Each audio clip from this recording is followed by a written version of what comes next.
In a peaceful valley called Silverbrook, where mornings arrived gently and the river flowed like a whisper through the land, there lived a young woman named Lena.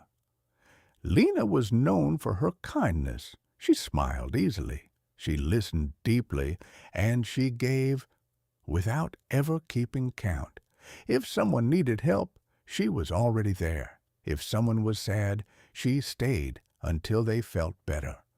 If someone walked away, she followed, not with anger, but with hope. Because deep inside, Lena believed something she had never said out loud. If I love people enough, they won't leave me. She worked in a small bakery owned by an old woman named Madame Alina. Every morning, the shop filled with the smell of fresh bread and warm tea. People laughed, talked, and shared stories. And Lena stood there, smiling, serving, listening. But sometimes, even in a room full of people, she felt invisible, like she was present for everyone else. But no one was truly present for her. Sometimes she would go home after a long day, sit by her window, and wonder why her heart felt so heavy when she had done everything right. She had been kind. She had been patient. She had been there for everyone. Yet no one seemed to truly stay for her. There was one person she cared about the most, her closest friend, Sarah. Sarah was lively, confident, and always surrounded by people. Lena admired her, trusted her, and gave her more attention than anyone else. But Sarah had a pattern. She came close when she needed something, and she pulled away when she didn't. If Sarah was upset, Lena would stay for hours, listening, comforting, fixing every problem she could. But when Lena needed someone, Sarah was always busy. At first, Lena ignored it. Then she excused it. Then she blamed herself for expecting too much. Still, Lena stayed. Still, she tried harder because to her, leaving felt like losing. And losing someone felt like proving she wasn't enough.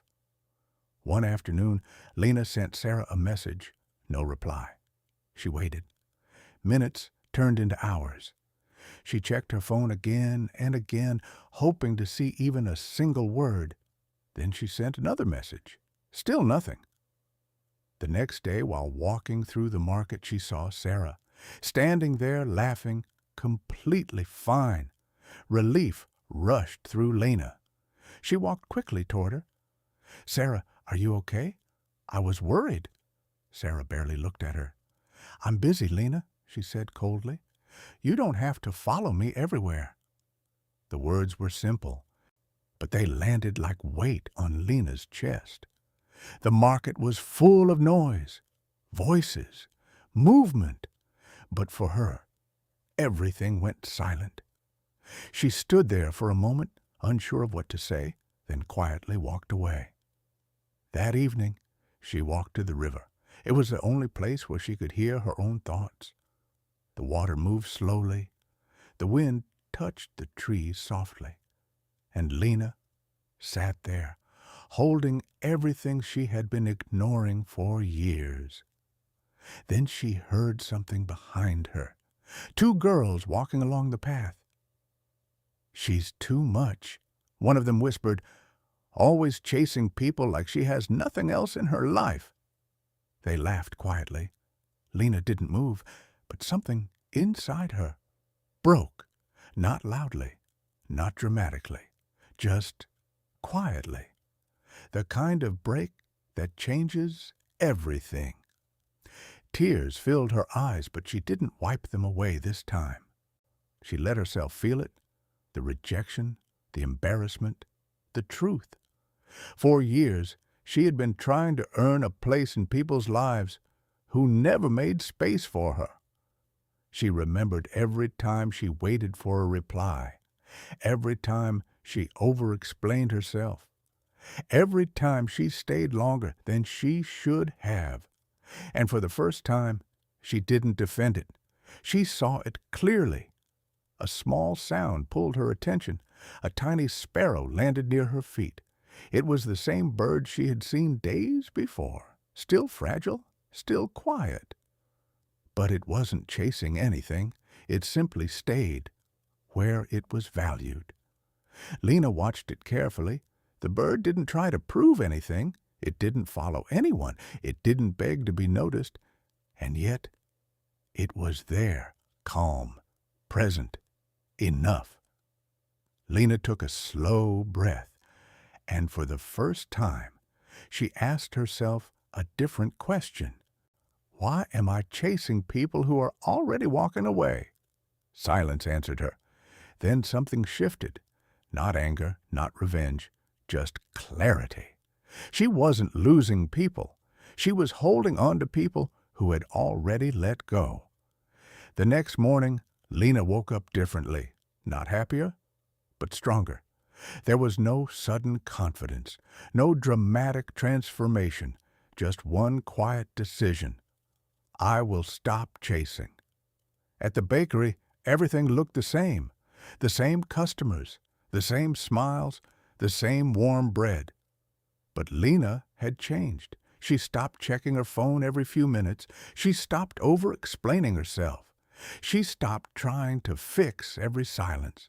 She simply did her work, calmly, fully present. At first it felt strange, uncomfortable even. There were moments she wanted to reach out again, moments she wanted to explain herself. But she didn't. And slowly, that urge faded. Days passed. Sarah never came back. No apology, no explanation. And for the first time, Lena didn't reach out. It hurt, but it also felt freeing. Something unexpected began to happen. New people entered her life, not loudly, not dramatically, but gently. A girl from a nearby shop started visiting during breaks. An elderly customer began sharing stories with her every morning.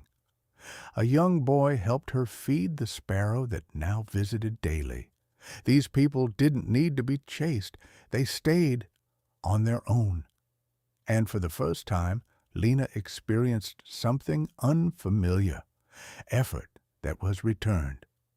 One evening, as the sun painted the sky in soft colors, Lena stood outside the bakery. The sparrow rested quietly on her shoulder. Though she smiled, not because everything was perfect, but because something inside her was finally at peace. She understood now. Love is not something you chase. Respect is not something you beg for.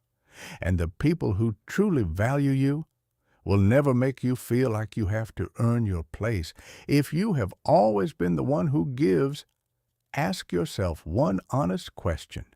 When you stopped trying, who stayed? Because those are your people, not the ones who needed you, but the ones who chose you. Lena didn't become cold. She didn't close her heart. She simply learned to open it differently, with awareness, with boundaries, with self-respect. And that changed everything, because the moment you stop chasing the wrong people, you finally make space for the right ones to walk in. And in that space, you finally meet yourself again.